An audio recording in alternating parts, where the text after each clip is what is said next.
আচ্ছা, আমরা পর্যায়ক্রমে অঙ্ক করতে থাকবো। 1 নাম্বার অঙ্ক দেখো আমাদের দেওয়া আছে। আমরা 1 নাম্বার অঙ্কটা তুলতেছি নাম্বার দিয়ে 4 6 3 5, 4 6 3 5। এরপরে আমাদের 2 1 3 5, 2 1 3 5 আমাদের অঙ্ক দেওয়া আছে। আমরা অঙ্কটা তুলে নিলাম। এরপর আমরা সাইডে করব 4 6 3 5। অবশ্যই কিন্তু মনে রাখবে অঙ্ক করার সময় কিন্তু তোমরা একটু ফাঁকা ফাঁকা দিয়ে একটু স্পেস রেখে কিন্তু মানগুলান তুলবে এবং গুণগুলান করবে। কারণ স্পেস না দিলে কিন্তু এই যে পর্যায়ে একটার নিচে যে আরেকটা মান গুণ করে আমরা যখন বসাই তখন কিন্তু বোঝা যাবে না এবং অঙ্ক ভুল হওয়ার সম্ভাবনা থাকবে। এই কারণে একটু ফাঁকা দিয়ে, আমি দেখো যে এইভাবে একটু ফাঁকা দিচ্ছি, এইভাবে একটু ফাঁকা দিবে যাতে মানগুলোর মধ্যে স্পেস থাকে, ফাঁকা থাকে এবং বোঝা যায়, সহজে গুণ করতে সহজ হবে, সুবিধা হবে। তাহলে আমরা দেখো আমরা 4 অঙ্কের গুণ্য এবং 4 অঙ্কের গুণনীয়কের কিন্তু গুণ করছি এর আগেও। আমরা সেম ভাবে এগুলো করবো। প্রথম হচ্ছে আমাদের 5 5 25 এর 5 হাতে থাকে 2, 25 25 এর 5 হাতে থাকে 2, 3 5 15 আর 2 এ 17, 17 এর 7 হাতে থাকে 1,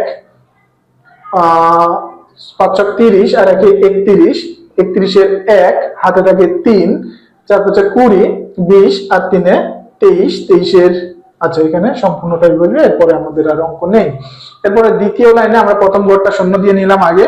এরপরে আমরা আবার গুণ করব 3 5 15 5 হাতে থাকে 1, 3 3 9 আর হাতে থাকে 10, 10 এর 0 হাতে থাকে 1, 3 6 18 আর 1 19, 19 এর 9 হাতে থাকে 1, 3 4 12 আর 1 13। তাহলে আমরা 13 বসাই দিলাম। 0। আচ্ছা 3 নাম্বার লাইনে আমাদের 2 ঘর ফাঁকা যাবে, তাহলে 2 ঘর আমরা 0 বসাই দিলাম। এরপরে দেখো আমরা 1 দিয়ে গুণ দেবো। 5 1 5, 3 1 3, 6 1 6 এবং 4 1 4। 4 নাম্বার লাইনে গিয়ে কিন্তু আমাদের প্রথম 3 ঘর ফাঁকা যাবে, তাহলে আমরা 3 ঘরে 0 বসাই দিলাম। এরপর আমরা 2 দিয়ে গুণ দেবো। 5 2 10, 10 এর 0 হাতে থাকে 1, 3 2 6 আর হাতে রাখে 7, 6 2 12, 12 এর 2 হাতে থাকে 1, 4 2 8 আর হাতে রাখে কিন্তু আমাদের 9। এবার আমরা গুণ হয়ে গেছে। এবার আমরা 4 লাইনের মানগুলো যোগ করব।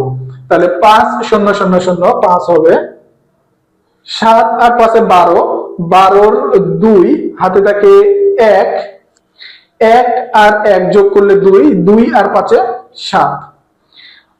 এরপর আছে 3 আর 9, 9 আর 3 এ 12, 12 আর 3 এ 15, 15 0 15, 15 এর 5 হাতে থাকে 1, 1 আর 2 যোগ করলে 3, 3 3 এ 6, 6 6 12, 12 আর 7 এ 19, 12 আর 7 এ 19, 19 এর 9 বসবে হাতে থাকে 1, 1 আর 1 যোগ করলে 2, 2 আর 4 এ 6, 6 আর 2 এ 8। এখানে 9 আছে, 9 বসাই দিলাম। তাহলে এটা কিন্তু আমাদের গুণফল। আমরা কিন্তু এইভাবে পর্যায়ক্রমে যতগুলো গুণ আছে আমাদের উপরে নিচের সব গুণগুলো কিন্তু আমরা করতে পারবো একই নিয়মে, একই ভাবে, খুবই সহজ ভাবে। আমরা এর পরবর্তীটা আবার সমাধান করতেছি, তোমরা দেখো একটু।